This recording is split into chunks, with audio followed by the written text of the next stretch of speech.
We good, are we? Is that all coming through? You're telling your followers that you started a video. Oh, that's good. Yeah, it's called, it starts, yeah. Okay, Great. excellent. No? It's okay, you can, don't worry, we're mic'd up, you can talk, it's fine.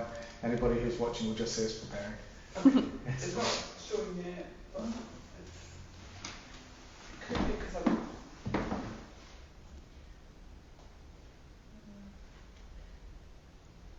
But if you just go into your own one, and then see if it comes up. So for anybody who is actually watching at the moment, we're just testing the equipment out and we'll be with you shortly. See, that's how you do it. Okay. Yeah.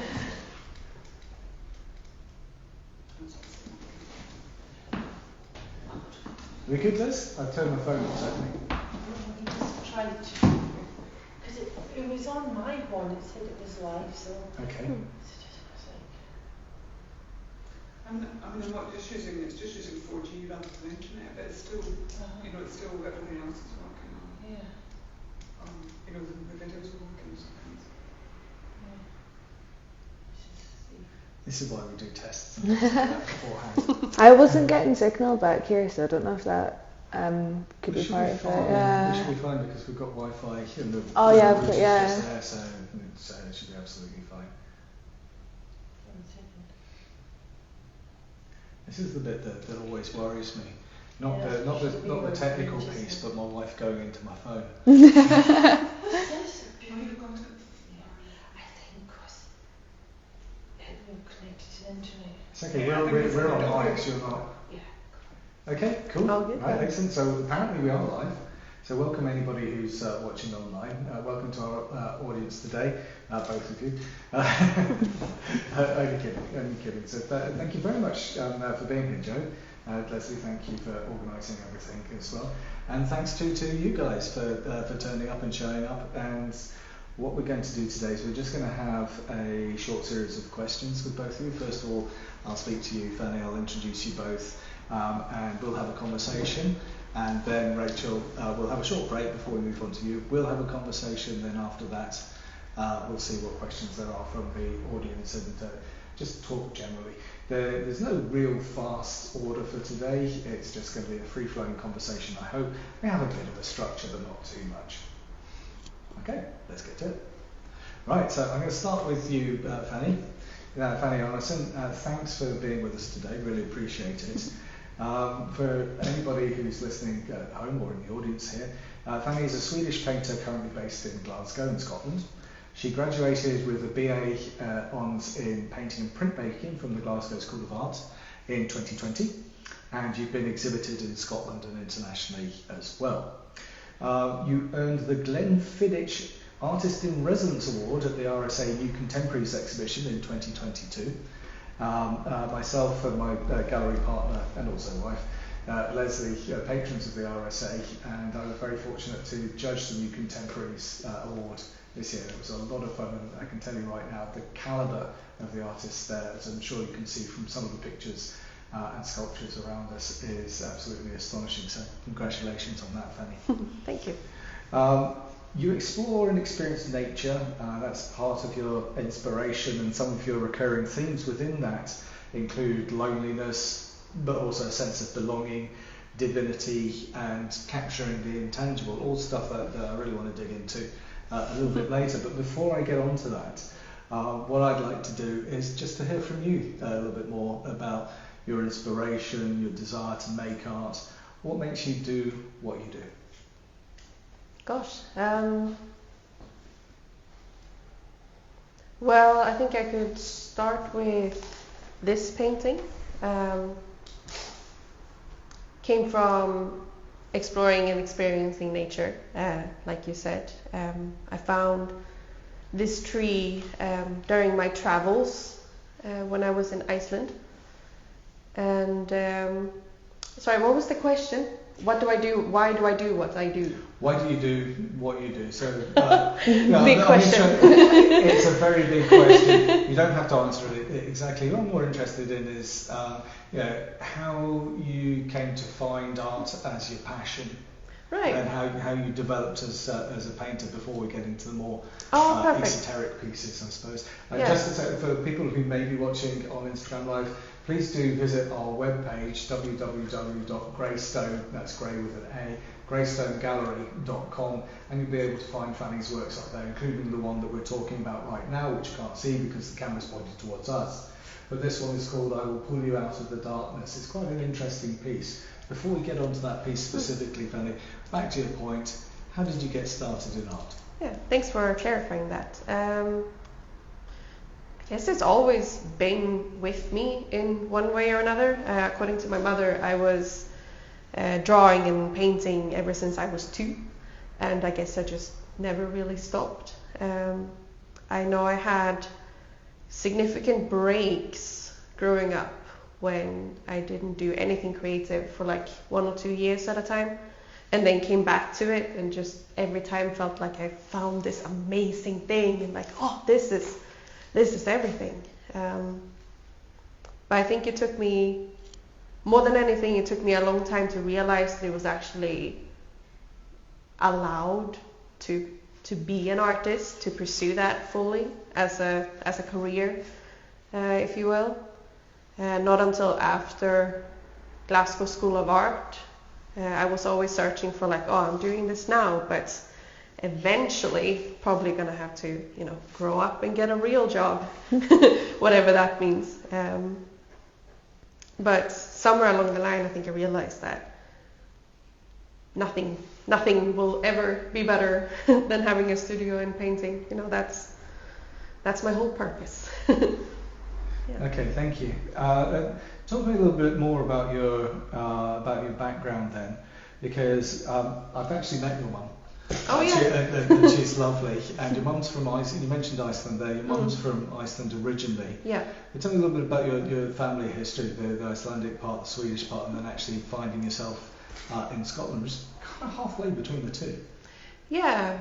I mean, my mother moved to Sweden when she was like 16, so I'm brought up there and traveled to Iceland a few times. And then moved to Scotland, which I think really fueled my passion for forests more than anything, in a sort of nostalgia from not being there anymore, in a way that I didn't quite expect. And I don't know, I think found my place in Scotland. Glasgow is a great city to be an artist in. There's a lot of affordable studio spaces and a good art school as well, so I think it made sense to stay there, but starting to feel the pull to Sweden a little bit, so okay. We'll see. And so how did you end up in Glasgow then? So I'm assuming you were living in Sweden, then applied to Glasgow? What's the story behind that journey? Yeah, well, that kind of happened on a whim more than anything. I was doing a foundation course in Sweden in painting at the Dorman Art School for 2 years, and then the second year was focused on applying to art universities, and then we had a guest lecturer who came in and told us that if you apply to Scotland, it's really great and you also don't have to pay tuition fees. So that's what I did, and did not really consider the possibility of getting accepted and then moving my life to Scotland, but that happened, and just kind of dove headfirst in. So how long have you been in Scotland now? Gosh, 7 years? 7 years. 6 or 7 years? 6 or 7 years, yeah. That's a long time to be away from home, so to speak. Yeah. I think I'm lucky that it's not so far away, and it's relatively easy to get to as well, and the flights are not that expensive. So. And whereabouts in Sweden were you? In Gothenburg. Oh, lovely. Yeah. Beautiful place. Yeah. Sweden's a great country to live in. It's a great country to visit, apart from the cost of the beer. Yeah. Main reason why I'm staying. So tell me a little bit more, firstly about your inspirations, if you don't mind, and how you come to paint trees and forests. And then perhaps we can delve a little bit more into some of the thought processes behind your pieces. Sure. Well, there's always been this fascination with the forest and just being outdoors in general, I guess from trips with my family when I was younger. And I think what sort of kick-started everything was seeing an exhibition by the artist George Shaw in Tate Britain many years ago. And he had these like magnificent paintings of big dark trees. And they just captured me in a way that I think paintings hadn't captured me before. It was, I don't know, it made me feel something,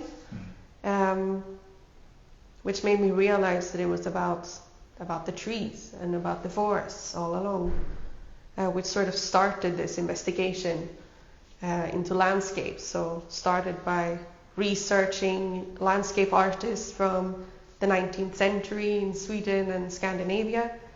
And then I started focusing more on the trees, and the deeper I dove, the more interesting it got along the way of, finding out how painters have interpreted the landscape throughout history, and looking into how a forest operates and how they're all connected and they live as a little forest society. And I think it just over time grew to become this very, very sacred place for me, where they live together, they help each other and nurture each other to grow, and it just became my model for like a perfect society. So that's very interesting. I was lucky fairly recently to be in Berlin, of all places, and my wife Leslie and I saw an excellent retrospective on Edvard Munch. Obviously, Norwegian rather than Swedish, but he took a lot of his inspiration from Norwegian, Scandinavian landscape paintings. So the sort of almost surreal Munch that we're familiar with is very much later Munch than the original one who started out and started to transform landscapes in almost, like I say, in a slightly distorted and very free-flowing way. My question isn't so much about Munch, that's more background. What I'm interested in more is your understanding and interpretation of that particular tradition of the landscape painting that comes from Scandinavia. What was it about that particularly appealed to you? I mean, I think it started with a desire to understand the technical aspect of it, and how do you depict a landscape with oil paint? But then there was so much more that went into it, and you could argue that growing up, I mean, Scotland will probably be the same with the weather, the wind, the rain, as in Scandinavia. When you grow up in a landscape or in a country where you might be far away from cities, or you might be cold, you might have limited resources, you have to live around nature in a completely different way, and you sort of have to acknowledge the force that it possesses and the implications on your life.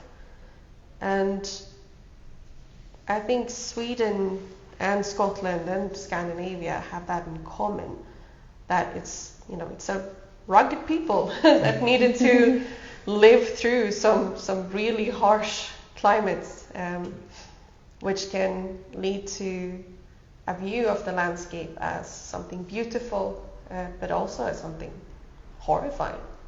Okay. That can. I'm going to come back on the horrifying piece. It's something that we were talking about shortly before we sat down today, because I'm very interested in that, and also the supernatural elements, and Rachel, this will tie in a little bit to some of your work as well later on.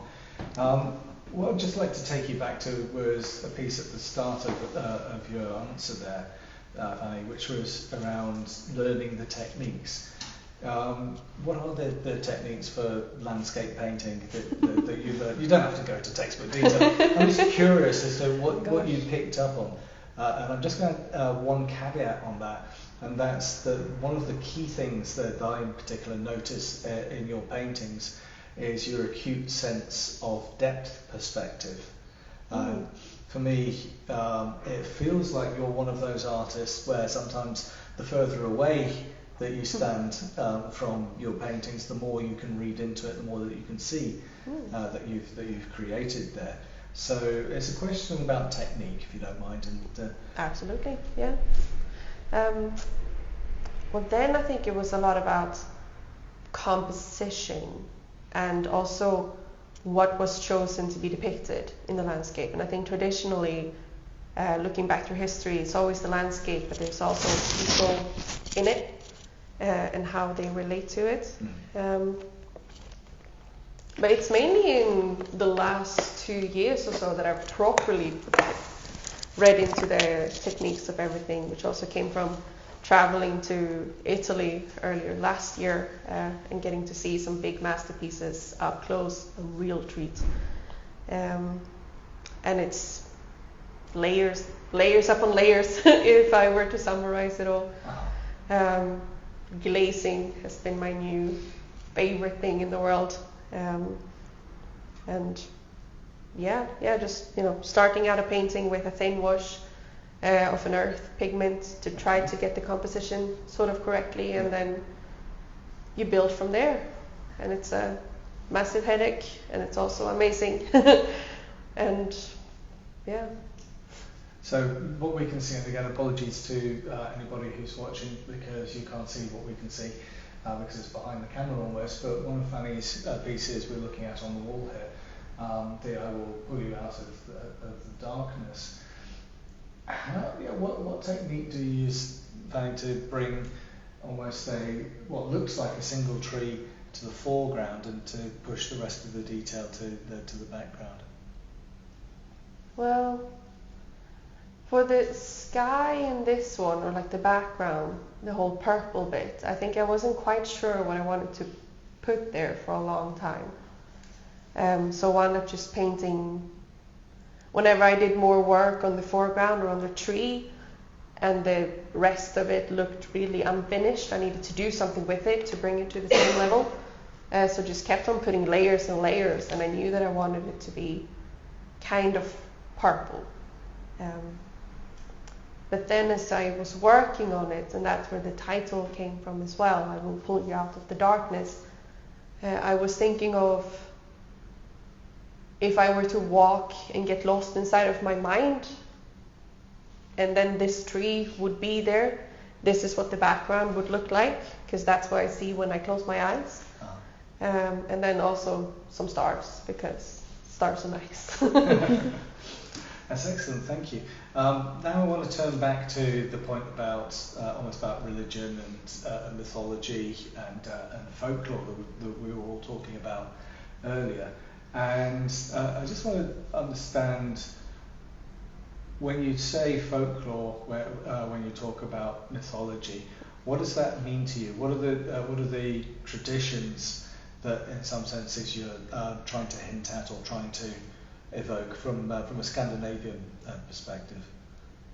I think it's similar to what I was talking about before, about people living in the landscape and adapting to it. It's not so much about all of the specific stories per se, as interesting and fascinating they are to read, but it's more about the fact that when you look at an awe-inspiring or a sublime landscape, it's inspiring. You think of all of these creatures and tales and what could have happened here, and it's a wonderful tradition, I think, and something that I'm wanting to build upon with my practice as well.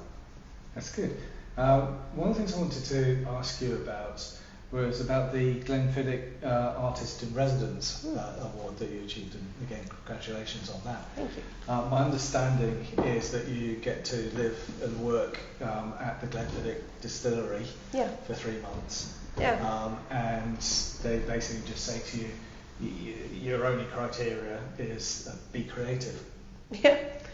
Yeah, that's pretty much it.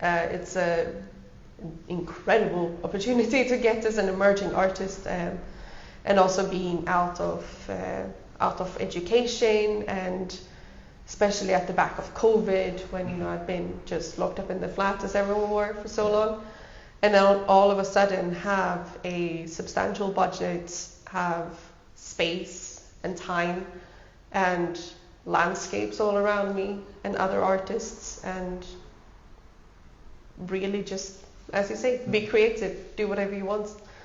I am forever grateful for having been part of that. And tons of free whiskey. Yes. I'm so jealous.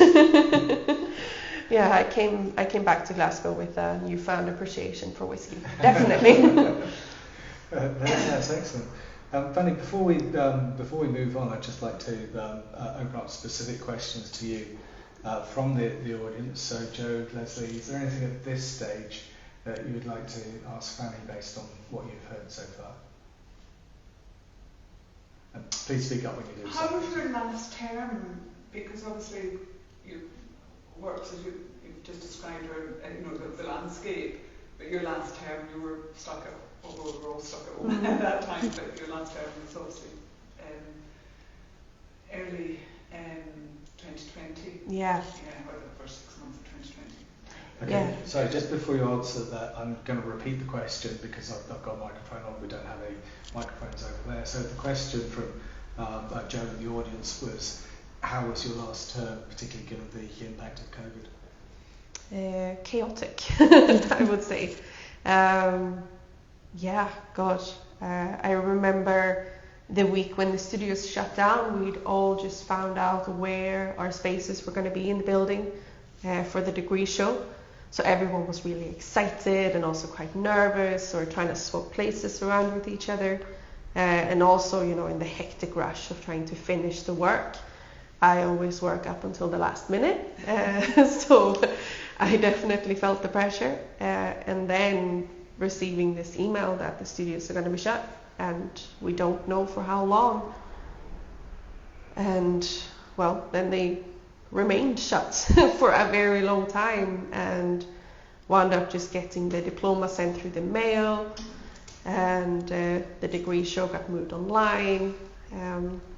I was lucky enough to have a flat in Glasgow with a friend of mine who was also studying at GSA, so we could set up the living room as a bit of a studio space, and managed to finish some work for the degree show there. So that was good. I don't think everybody had that opportunity.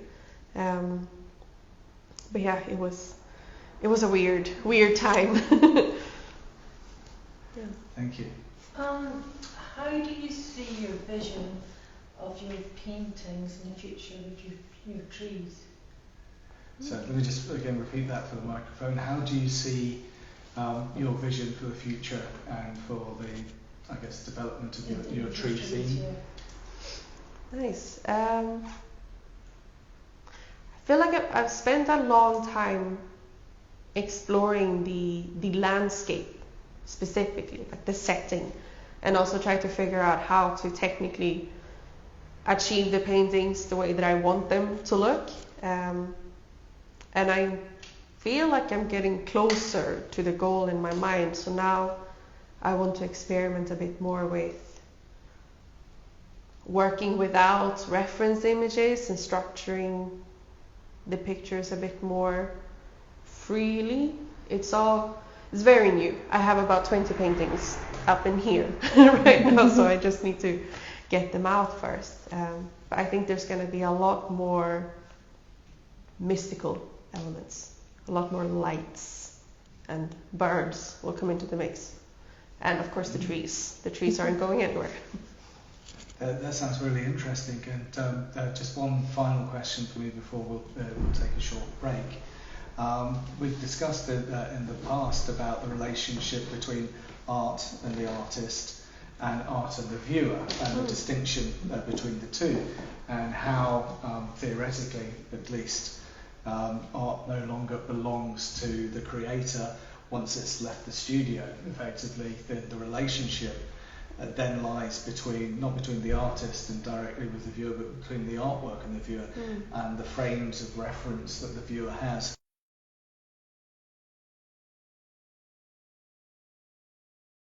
You had some views about this. Yeah, so I'm just interested in hearing a little bit more about that. I mean, I think in one way, first and foremost, I will always see them as my paintings. You know, they're my babies. But this is something that I really love about landscapes in particular, because, you know, what I feel when I look at a landscape, because the landscape is so bare, not in terms of subjects, but bare in terms of, what can you say, distractions from daily life, if you put that note on.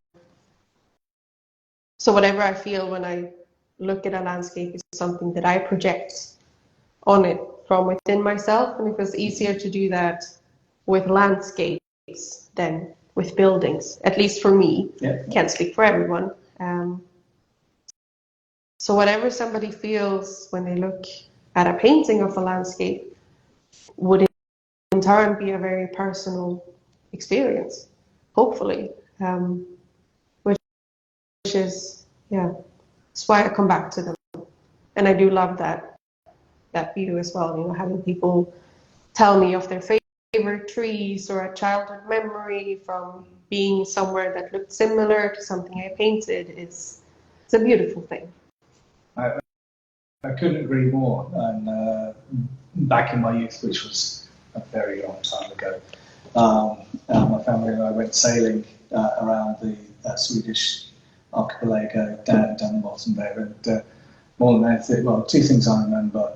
One, the stark beauty of the landscape, the trees jutting out from the rocks of the islands, and two, being bitten and eaten alive by a horde of mosquitoes. Oh, yeah.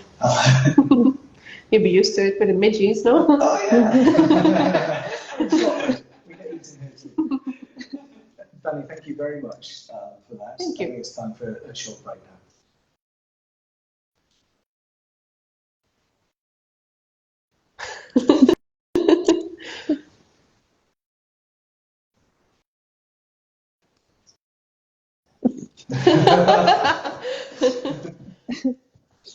Might still be live.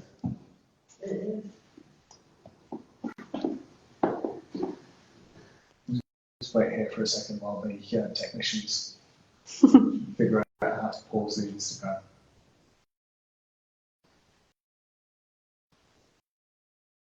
Okay, so you can go for a walk around, this is fine.